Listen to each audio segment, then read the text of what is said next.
Welcome to Not Your Typical Leadership Coaching Podcast. We have a special guest today, Dr. Robert Glover, who is the author of this book, No More Mr. Nice Guy.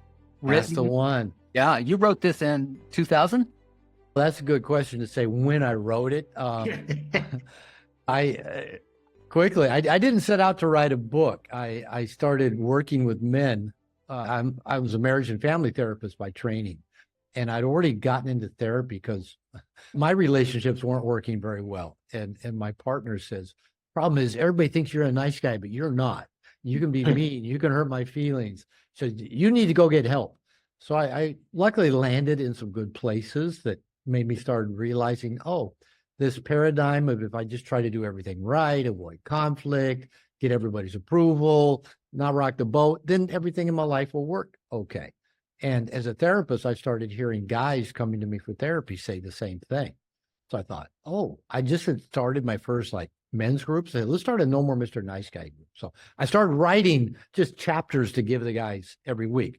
Over a period of about 6 to 7 years, that evolved into a book. They and their girlfriends and wives kept saying, Robert, you should write a book. A lot of people need this. You should go on Oprah. This could be a bestseller.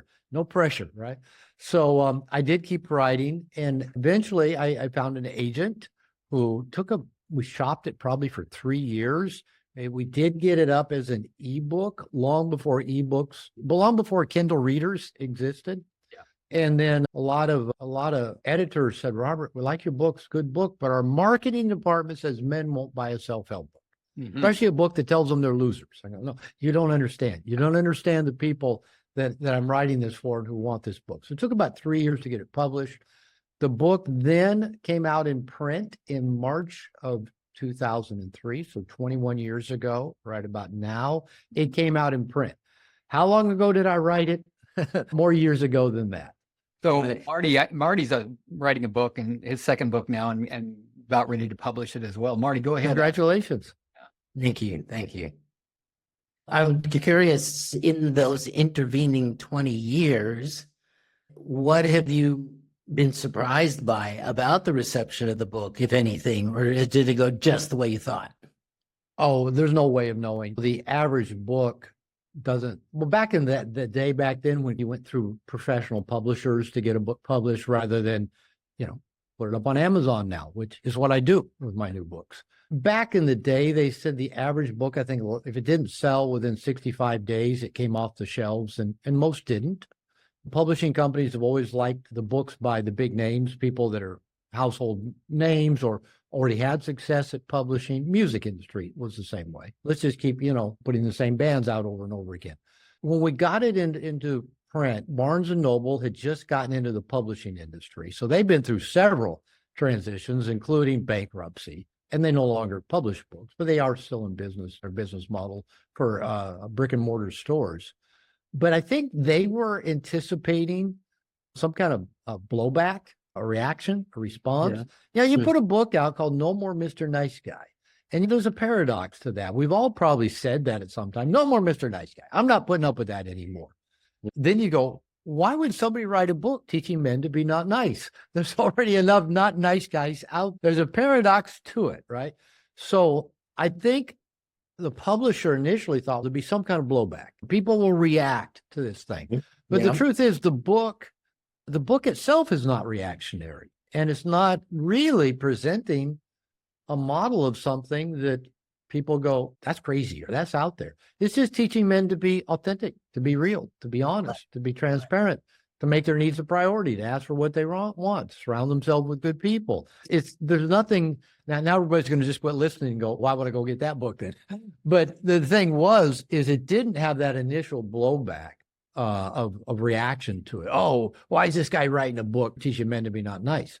What did happen is for maybe the first, I'm just going off vague memory, maybe 8 to 10 years, it sold.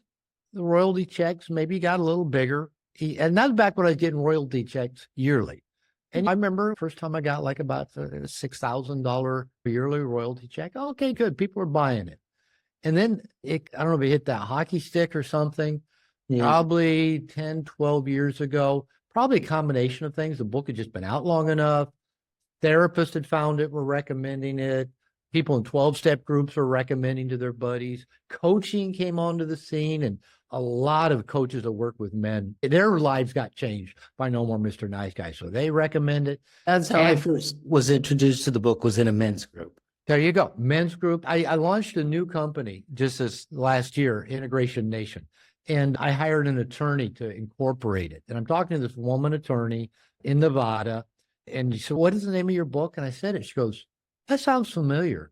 I think my husband has that book on his shelf. I think he read it in a men's group. I think maybe through his church. I don't know." So even this corporate attorney I hired for my new company, her husband had read the book. So just word of mouth began to spread. Amazon took off. Podcasts like this took off. And so these publishing companies have said, men will not buy a self-help book. Nowadays, people listen to a podcast. Podcasts are hugely popular. Who saw that coming? Guys love podcasts. So they hear a book mentioned. They go on Amazon. They find the book. They click it. And then Amazon says, people who bought this book also bought this book. They click those books too. So guys do buy books. It's not just women buying the self-help book. So I think a combination of things, I think it was a good enough book. When I went back and read the Audible version it's been 6+ years ago now. Originally, a professional voice read the Audible version, and I didn't get a say in that matter. But it had been out about 15 years, and I told my agent it's only available in North America. And I told my agent, I want the book available worldwide, and I want to read it. And he said, okay. So they contacted the company that had the contract. They said, fine, contract will expire at the end of this calendar year. About 2 weeks later, my agent sends me an email. He says, we strongly suggest you consider accepting this offer. And the same company that had the contract said, we want you to read it. Dr. Glover, No More Mr. Nice Guy are synonymous. We want it in our evergreen folder. And we're going to pay you a $75,000 advance and $5,000 to come to New York and read it.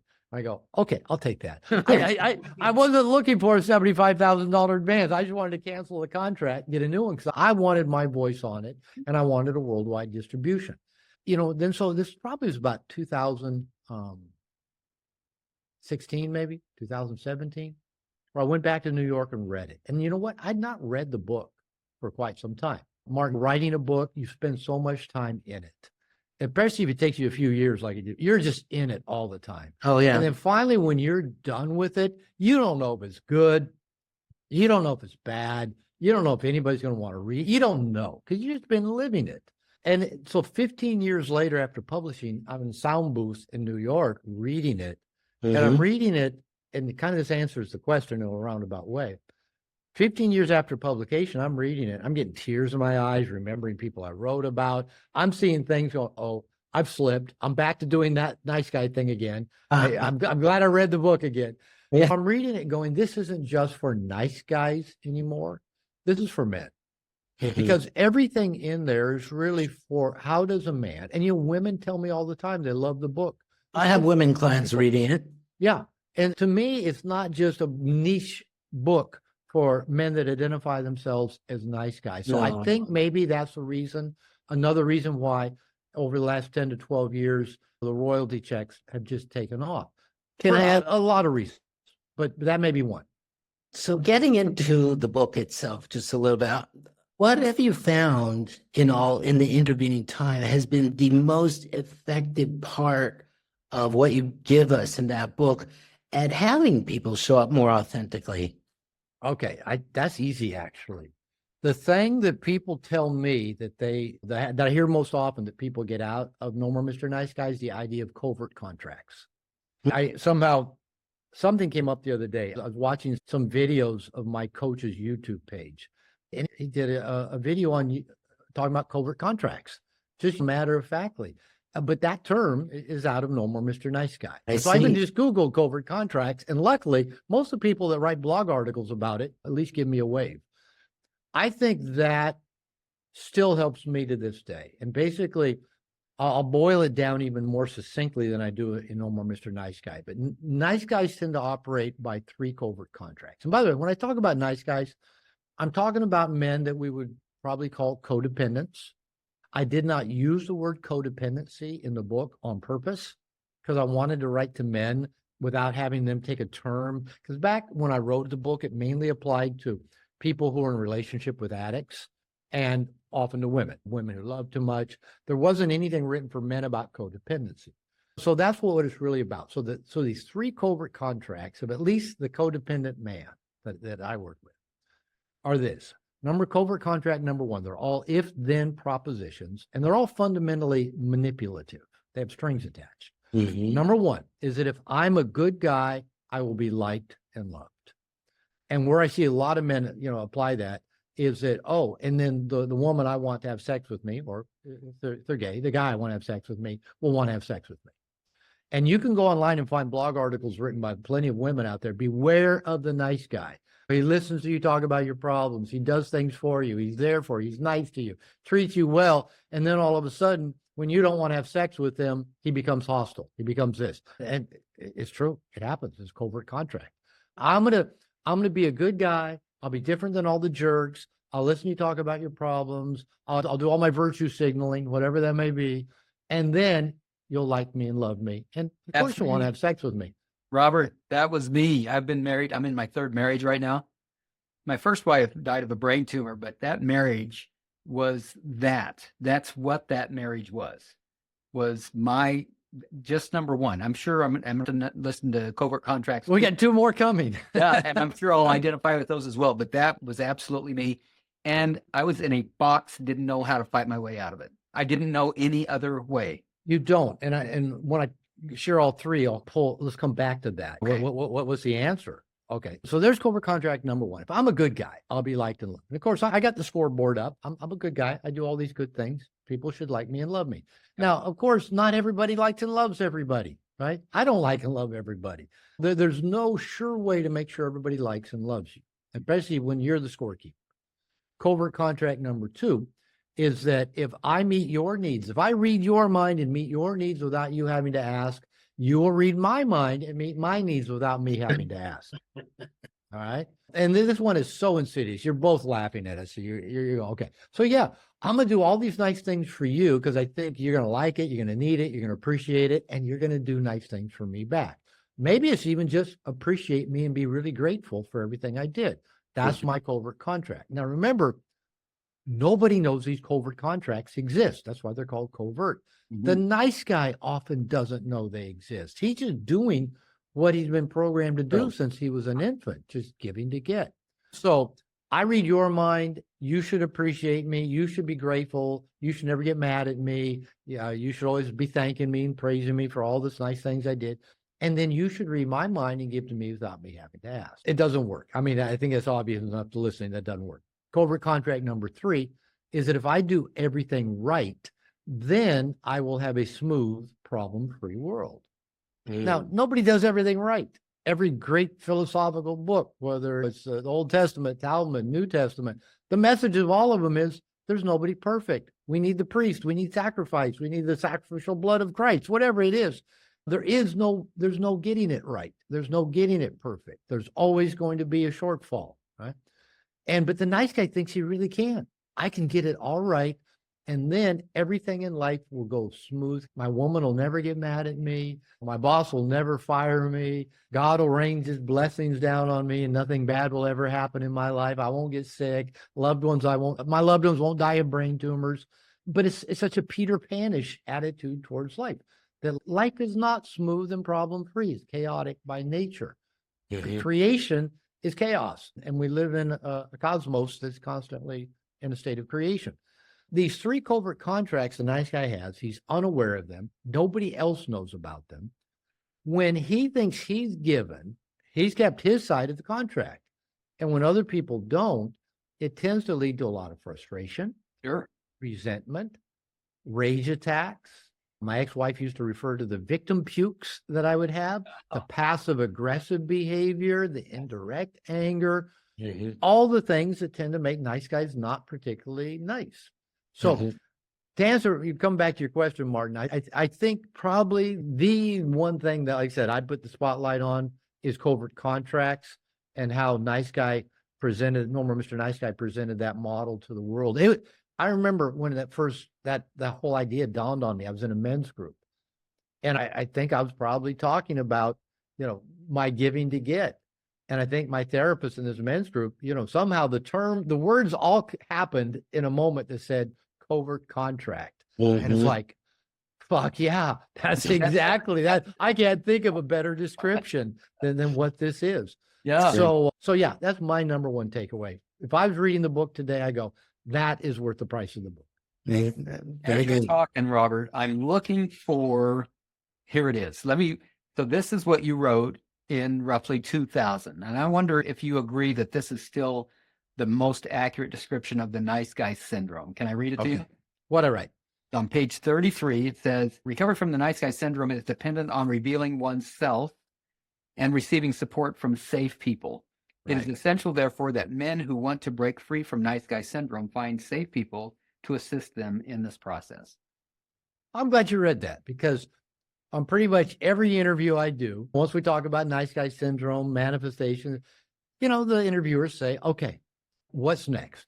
What does the nice guy do? Start breaking free. Yeah. Number one thing I always say, you can say it, or said it in page 33 in the book early on. Don't try to do this alone. I tell nice guys, you did not become a nice guy in social isolation. You will not break free from nice guy syndrome and social isolation. It's a social dynamic.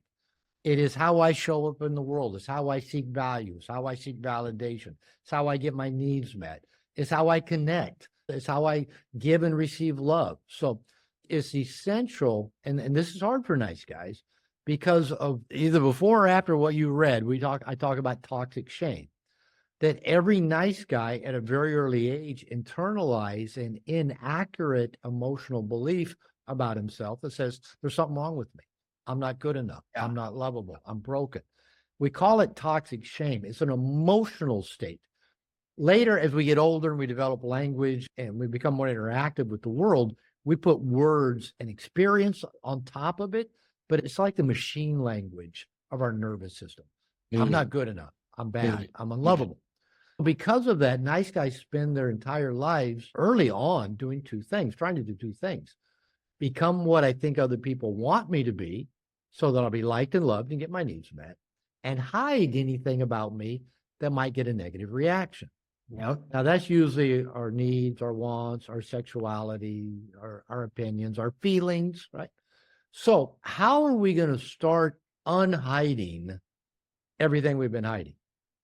How are we going to unhide, the feelings we've kept suppressed, the needs and wants we've kept hidden, the sexuality that we've kept way out of view, unless we do that out, with other people, right? Safe people. Now, for me, when my ex-wife said, you need to go get help, I thought, okay, you're the one that's unhappy all the time and it's never good enough. And okay, I'll go get help. And I landed in good places. I'm so grateful. I don't know if fate was running the show way back then. I don't know about you guys, but as I get older, I become more of a believer in fate. If you'd asked me just 2 or 3 years ago, do I believe in fate? I don't know. More and more I'm going, man, things just sure keep lining up. Fate landed me in a 12-step group because my ex kept saying, you're a sex addict, because I wanted to have sex with my wife, and she didn't. That made me a sex addict. I quickly learned I wasn't having enough sex to be a sex addict, but I tell you what, that was the perfect place for me to be. It was like 8, 9 guys showing up like at 5:30 once a week. I got excited by going there because I would just reveal everything I'd never told anybody. Thoughts, feelings, behaviors, impulses. Now, I grew up in a very fundamental Christian church. I have 2 degrees in religion. I was a minister for 8 years. So I grew up with this hide everything. My father was critical, demeaning, hide everything. I grew up during the angry, as you guys, I imagine, did, angry feminism of the 60s and 70s. Oh, yeah. Erection's a sign of aggression. Every man's a rapist. Hide everything. I got into this 12-step group and I just started revealing everything. And the strongest reaction I ever got was, thanks for sharing, Robert. Nothing. And then I got with a therapist and got into a men's group. And it was so therapeutic to just put this stuff out there. And the therapist would just say, let's just take a look at that. Let's see what that means. What story behind that? I'm going, what? You're not going to have a big reaction to it? And then I go to my men's group and they go, "Oh, Robert, that's normal." Yeah, there's nothing wrong with you. That's just normal stuff. Oh, you mean I've been keeping that repressed, thinking that somehow made me bad or evil or unlovable? You got to get with safe people to start revealing the toxic shame, letting out the stories you have about you, where you're not good enough, and feeling the relief of just, letting that go. It's out now. I'm not carrying it alone. And getting the feedback from people that have no agenda for judging you, to just say, they'll say things like, "Thanks for sharing that," or "Actually, that makes you normal," or "There's probably a story behind that. Let's explore that. Let's see what that goes back to. What can we uncover and let go?" It's just nobody's reacting negatively to any of it. So that is so powerful. So I'm glad you read that, Bill. I am too. Go find safe people. Yeah. It can be a therapist, a coach, a minister, a rabbi, 12-step group. Usually not your mother, usually not your wife or girlfriend. I'm not saying they're unsafe people, but they're probably the least people we want to go reveal our dark masterbation fantasies. Well, and they're also bought into that Exactly. You want to change.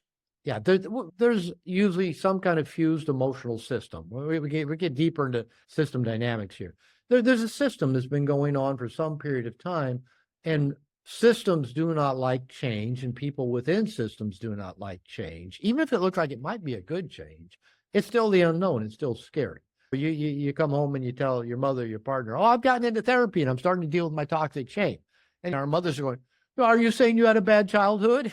Right. Or our wife or our partner is going, "Oh, he's going to leave me. I know he's going to leave me." They may want us working on our stuff, but if we start working on it, he's going to work out his stuff and he's going to leave me. So why safe people? Robert, when I got sober, one of the things my first wife said to me was, "I liked it better when you were drinking." Again, systems don't like change. Let's go to graduate school 101.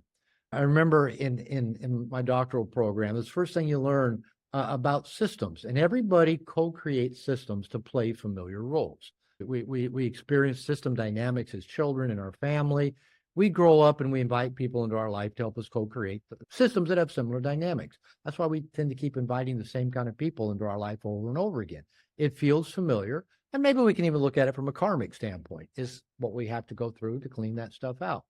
Systems 101 is systems like homeostasis. They do not like change, and everybody within the system will work together to keep systems from changing fundamentally. They'll even go to therapy. I've worked with couples. My background's in marriage and family therapy. Couples come in and they work with me, maybe for months, and then something gets revealed that's pretty significant, right? That I should have known, like maybe at least by the second session with me. And then I'll look at the partner and I'll go, "Did you know about this?" And they'll go, "Uh-huh." I said, "For how long?" "X number of years." And I go, "Neither one of you thought that this should have been talked about, like in our first or second session together?" Couples will actually collude with each other to keep things from changing while going to marriage therapy. Or you think that let's go spend back then our $60 an hour to go work on changing our marriage, but let's not actually give him the information he needs to help us change, because that's too scary. I'll ignore the elephant, if you will. Yeah, let's just do that together. Let's just ignore it together. Can I press into this a little bit? Because the book that I wrote that's coming out this spring is Leadership as Relation. Because what I saw was that the way most books and seminars and workshops talk about leadership is as if it's this guy over here and he's different from the rest of it. He's the leader. He's got these certain traits and styles and stuff. And like a Mr. Nice Guy, he's different, right? He's an individual. So the point of my book is about coming from a systems place, seeing that leadership is about how we relate, not how that guy over there is, right? And so change inside of a leadership relationship, and this happens very quickly on the soccer field, for example. Who's got the ball? Who's making room for the pass? It happens very quickly on a soccer field. But in a corporate setting, what I'm finding, and I just wanted to see if if this checks out with the nice guy syndrome, is when you do go back to your people, right? You have to go to a 12-step or a counselor or something else first to distinguish this and get in charge of yourself. Yeah. But when you do go back to your family or to the people that were part of the old fabric that you want to change, it feels to me the best way is to show that that there's a way forward that's beneficial to both of us. It's not that you, mom, were wrong in the ways you raised me, but if we started relating this new way, we'd both get something out of it. Yeah, ideally, if you can pitch things that way. But here's let me take this in a couple directions because I like what you're talking about. We can have fun with this. Like we can go even deeper into graduate level work here. I'll give you an example of leadership. Right now, in the program I launched, we'll have periodic challenges, and so a couple of the guys in my program, a couple of the coaches are really into fitness. One owns a gym. And so they started an 8-week New Year's transformation challenge. And I signed up for it because I'm 68. And you guys know, as older you get, it's harder to keep the weight off and harder to keep the activity level up. And so I've started this transformation challenge. They give us 8 weeks worth of basic food choices. And I've done fitness programs before, so I know how to eat well. And a fitness program that we all do, same thing when we check in and we're doing this. And so here I am at home. And my wife's a gym rat. Her happiest days are she'll work out an hour here at our home gym and then walk up the street to the other gym where they have heavier equipment that she'll do another hour there. So she's a gym rat. So she likes to eat healthy, but she can get away with eating some street tacos and stuff like that because she just works out all the time. I can't get away with it as much. All right. My stepson and his girlfriend, she lives with them. They're both 18. They just love street tacos. They bring these giant, 18-gallon bottles of Coca-Cola home with them. And I keep talking to my wife. I said, I don't want to be like, the asshole dad and just ban the Coca-Cola from the house. But I said, when I watch them just guzzle the Coke, and they both have gone from 2 years ago, they were both lean and in good shape. They both gotten huge, right? And 50% of the population in Mexico is diabetic, mainly from street tacos and Coca-Cola and beer. It's just, and I go, they're only 18 years old and they've both gotten huge in 2 years. And there's this part of me that wants to ban the Coca-Cola from the house. No more ordering the Uber Eats and bringing the tacos by. No. And I thought, you know what? That's not going to work. That's not going to be a leadership that actually gets anything done. And even me making snide comments or giving controlling looks Doesn't work. What? It doesn't work. But if I stay on my healthy diet and eat healthy and get results, and my son pays attention, he'll notice, Dad, you're looking good, right? He'll notice. So by example, now, whether or not that changes him, I don't know. But let's take this now into the graduate level stuff. We can talk about this in terms of what's called first order change and second order change. First order change in systems language is I do A hoping to get B, right? I yell at the kids about drinking Coke. Hopefully that's A. B is they quit drinking Coke. And almost everybody just tries first order change for everything.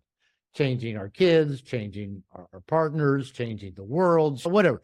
If I do A, it's part of that covert contract, even if I do A, then B should happen, right? And so in the therapeutic model, when I was learning about therapy, basically what I was taught was most people walk into a therapist, coach's office, because they've been pushing the A button a lot and B isn't happening.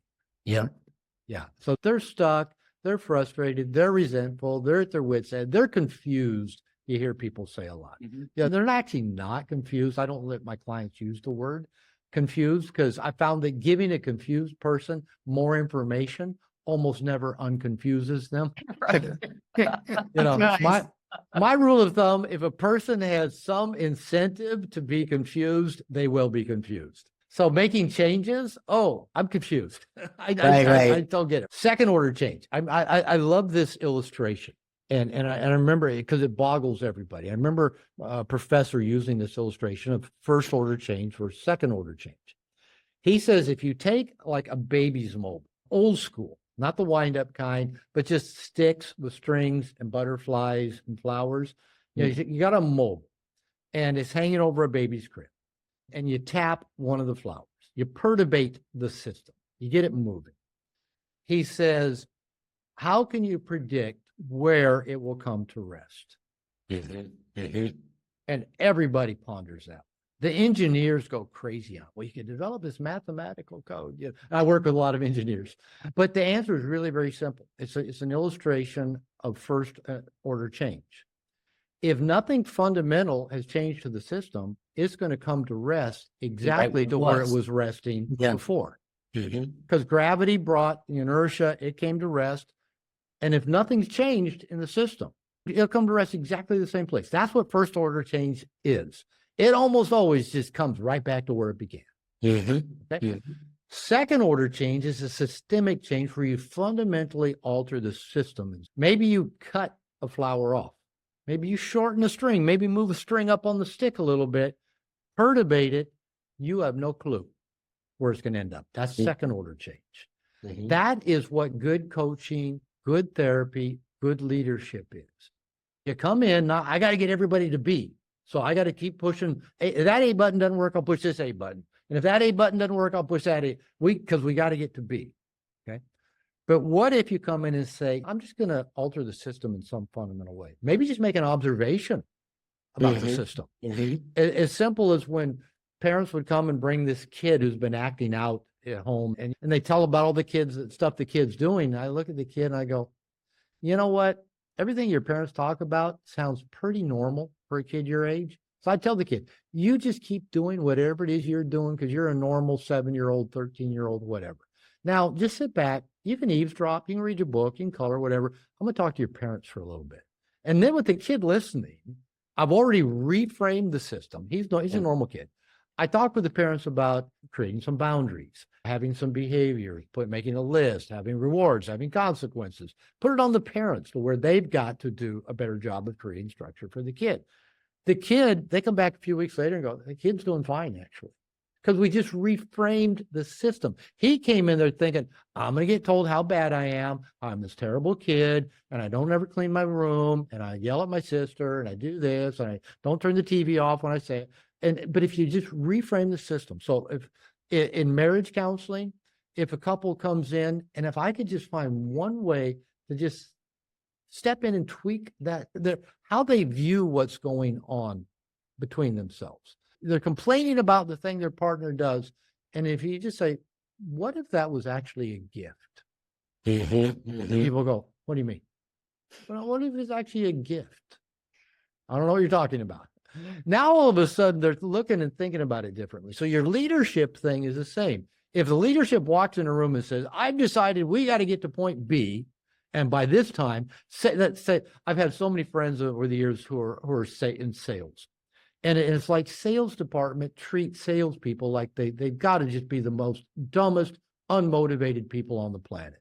If we don't give you sales quotas and don't put this thing out there, this giant carrot, if we don't do it, you won't sell a goddamn thing, right?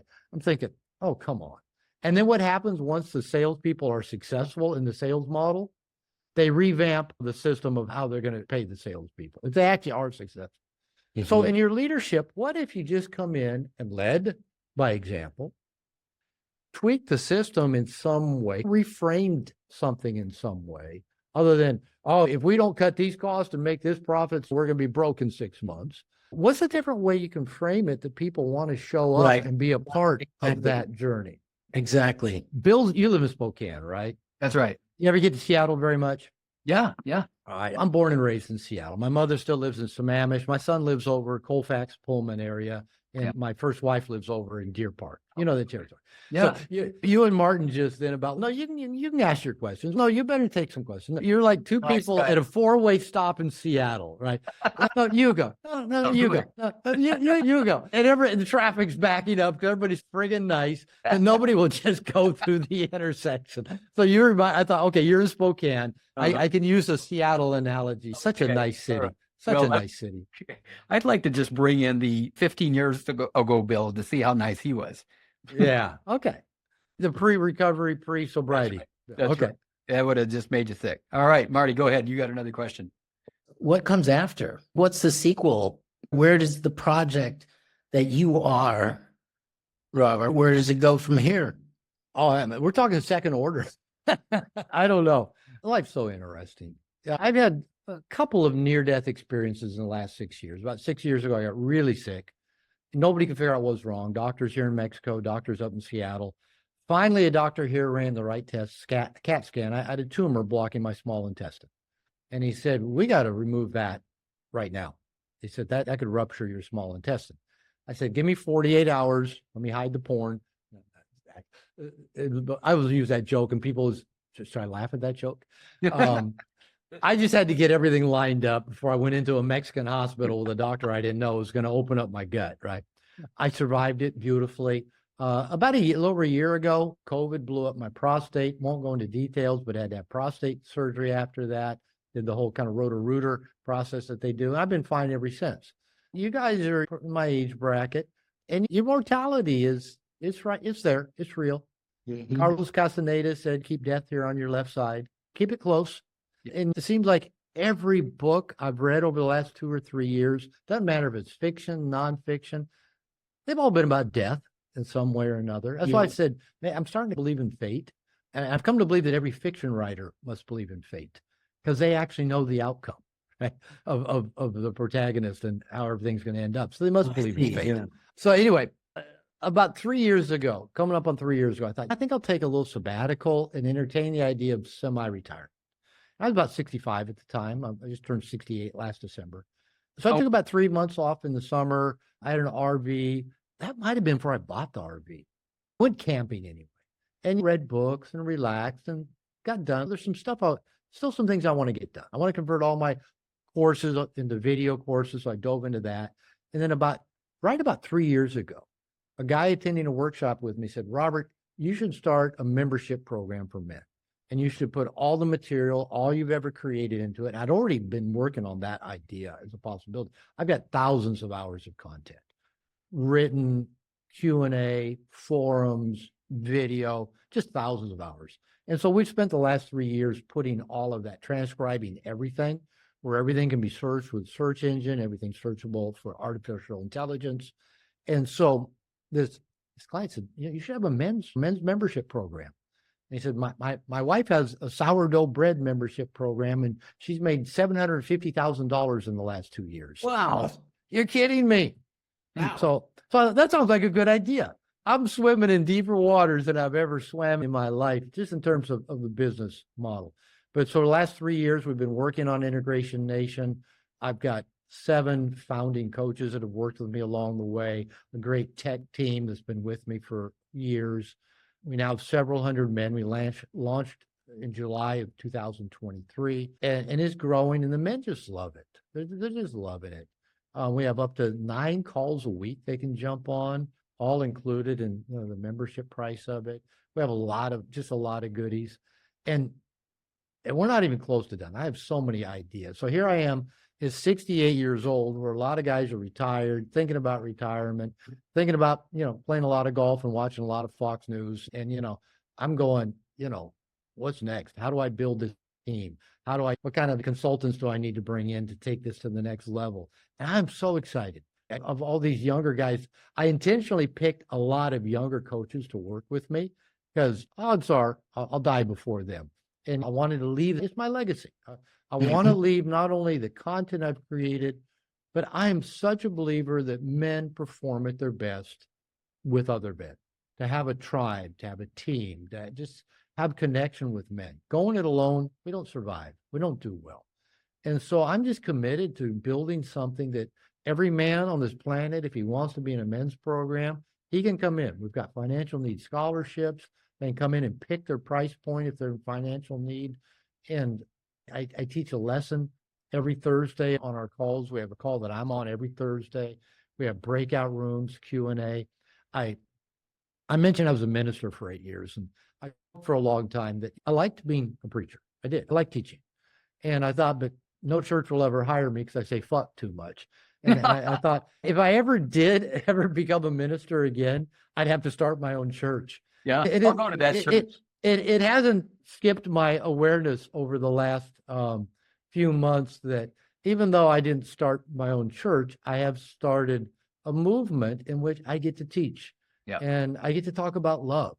And I get to talk about men loving themselves and opening to love and leveling up to the best version of themselves and living their best lives. And so what's next? I'm in the middle of that. So that's what I'm about these days. A legacy of love. That's what you're in the Legacy of love. What a great way to put it. That is beautiful. Okay, so I'm going to begin to wrap up. I dropped the name of the book you were looking for in chat there. There it is. John Irving. He also wrote World According to Garp.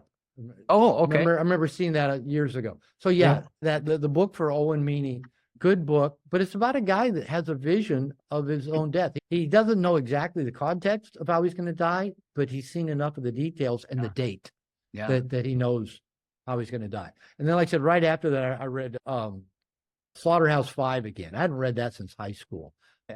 And this is a guy that actually can see all parts of his life, like he's watching a movie reel, and he knows how he's going to die, and he's not upset because he can always go back in the reel and just start watching at some other point again. Mm-hmm. So, I keep watching this stuff and I'm thinking, okay, I don't know how I'm going to die, but I think maybe it's not time for me to die yet.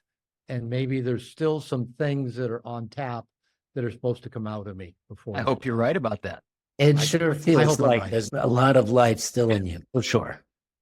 Yeah, I don't understand how you might be as inspired as you are and as inspired, frankly, as I am. I'm your age too, Robert. I'm 68. And I do feel like I'm just on the ramp to take off. I'm just we're at our prime if you think about it. If in prime in terms of the influence we can have on the world. Yeah, we've been through it all. We've seen it all. We've tried it all. We've messed up, made all the mistakes, and we know how systems work. We know how people work. Who's at a better position to take a big message into the world? A 68-year-old with vision and energy and passion, or a 28-year-old who's watched a lot of stuff on the internet? Yeah.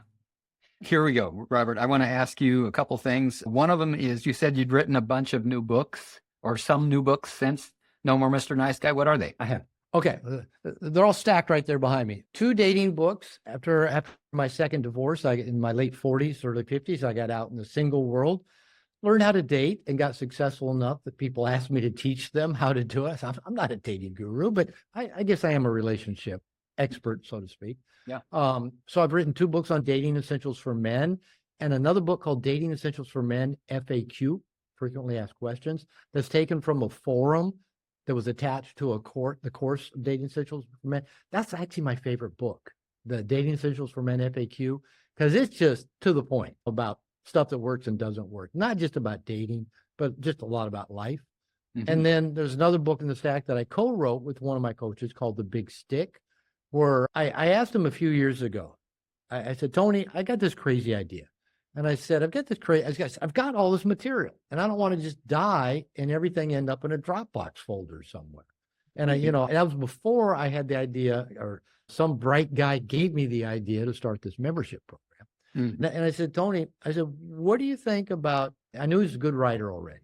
And I said, about taking all of my material and seeing if you can pull it into one book that makes sense. And he goes, I've been thinking the same thing. Well, that's a match made in heaven or hell. I'm not sure which. It's fate. Yeah, there's fate.